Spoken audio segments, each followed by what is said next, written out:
नूरपुर नगर के राजा वजीर सिंह और पड़ोसी राज्य किशनगढ़ के राजा राजवीर सिंह के बीच भयंकर युद्ध चल रहा था। किशनगढ़ का राजा राजवीर सिंह नूरपुर को अपने राज्य में मिला लेना चाहता था। युद्ध 15 दिनों तक चलता रहा।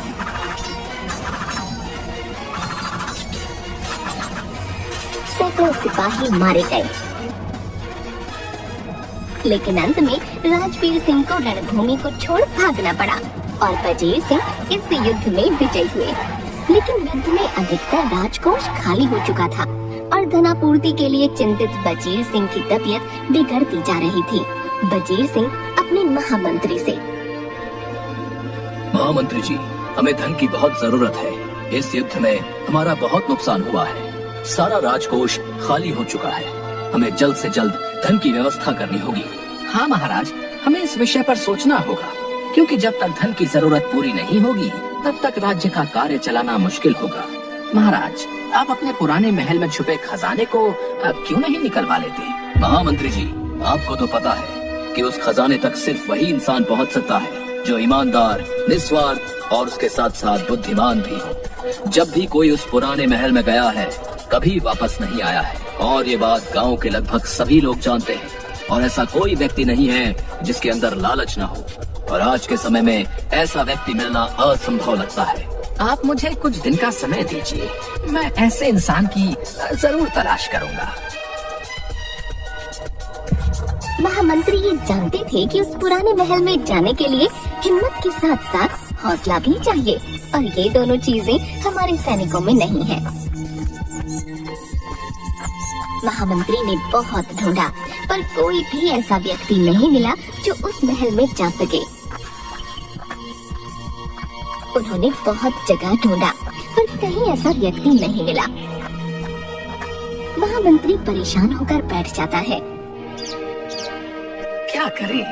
कोई भी ऐसा व्यक्ति नहीं है जो उस महल से खजाना ला सके। अगर ऐसा ही रहा तो थोड़े दिन में हमारे राज्य की हालत बहुत खराब हो जाएगी। कि तभी उसकी नजर खेत में काम कर रहे एक व्यक्ति पर पड़ती है। चलो इसे भी जांच लेते हैं।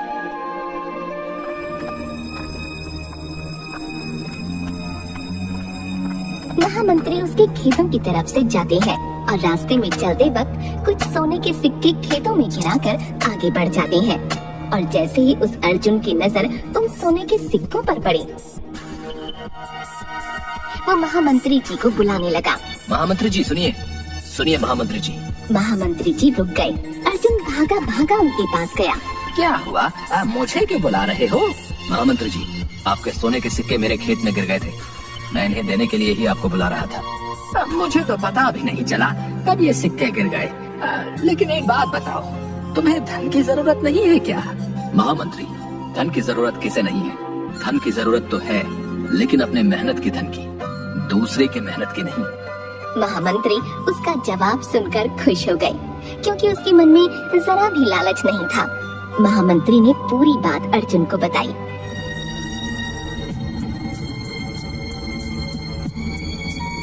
और उससे पूछा, क्या तुम वहाँ उस पुराने महल में जाओगे? अगर मेरे जाने से इस राज्य की समस्या का समाधान हो जाएगा तो मैं जरूर जाऊंगा। महामंत्री उसे राजा के पास लेकर जाता है और सारी बात बताता है। राजा ये बात जानकर बहुत खुश होते हैं। ठीक है, तो कल तुम उस महल में जाना।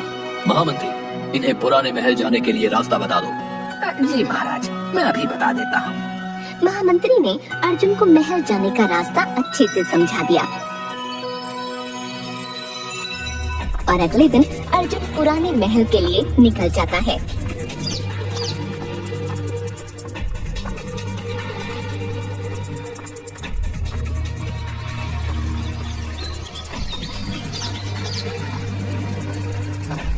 और बहुत दूर चलने के बाद वो महल पहुंच जाता है। यहाँ पहुँचते पहुँचते तो रात हो गई। अब क्या करूँ? कैसे जाऊँ अंदर? बहुत अंधेरा हो रहा है। लेकिन अगर कल तक का इंतजार किया तो बहुत समय हो जाएगा। मुझे अभी इस महल के अंदर जाना होगा। यही सोचकर अर्जुन महल के अंदर जाता है तो देखता है चारों तरफ बस अंधेरा ही अंधेरा था। उसे कहीं भी सोना तो क्या, सोने का नामो निशान तक दिखाई नहीं दे रहा था। वो बस चलते जा रहा था।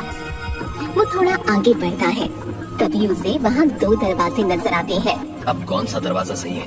किस दरवाजे में जाऊं? अरे ये क्या, इनमें तो ताले लगे हुए हैं। इनकी चाबियां किसके पास होंगी? अब अर्जुन इधर उधर चाबियां ढूंढने लगता है। तभी उसे एक आकाशवाणी सुनाई देती है। अगर तुम्हें सही दरवाजे की चाबी चाहिए तो तुम्हें मेरी इस पहेली का जवाब देना होगा। बताओ, वो कौन सी चीज है जो उजाले में दिखती है, काले रंग की होती है, लेकिन अंधेरे में छुप जाती है? अर्जुन परेशान हो जाता है और कुछ देर दिमाग पर जोर डालने के बाद कमरे में इधर उधर घूमने लगता है और अचानक से उसे जवाब याद आता है। ऐसी तो दुनिया में बस एक ही चीज है और वो है हमारी परछाई। बहुत बढ़िया। इतने अंधेरे और अकेलेपन के बावजूद तुमने अपनी बुद्धि को संयम में रखकर जवाब सोचा।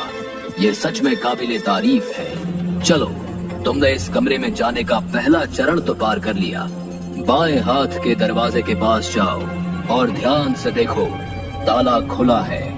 अब जैसे ही ये दरवाजा खुलेगा तुम्हें एक बड़ा कमरा दिखाई देगा, जिसके एक शोर से दूसरे शोर तक जाने के लिए तुम्हें कुछ कठिनाइयों का सामना करना होगा। कठिनाइयों से तुम्हें गणेश जी ही बचाएंगे। अगर इस परीक्षा में तुम सफल रहे तो अंत में तुम पूज्य महात्मा के कक्ष तक पहुंच जाओगे। ये तुम्हारी बुद्धि और ईमानदारी की परीक्षा है। अर्जुन आगे बढ़ता है और उस दरवाजे से अंदर जाता है। वहाँ उसे महल का एक बड़ा कमरा दिखाई देता है और ठीक कमरे के दूसरी तरफ एक और दरवाजा। अब मुझे उस दरवाजे के अंदर जाना होगा, लेकिन आकाशवाणी ने कुछ मुश्किलें आएंगी ऐसा कहा था। वो क्या है पता नहीं। अर्जुन एक कदम आगे बढ़ाता है।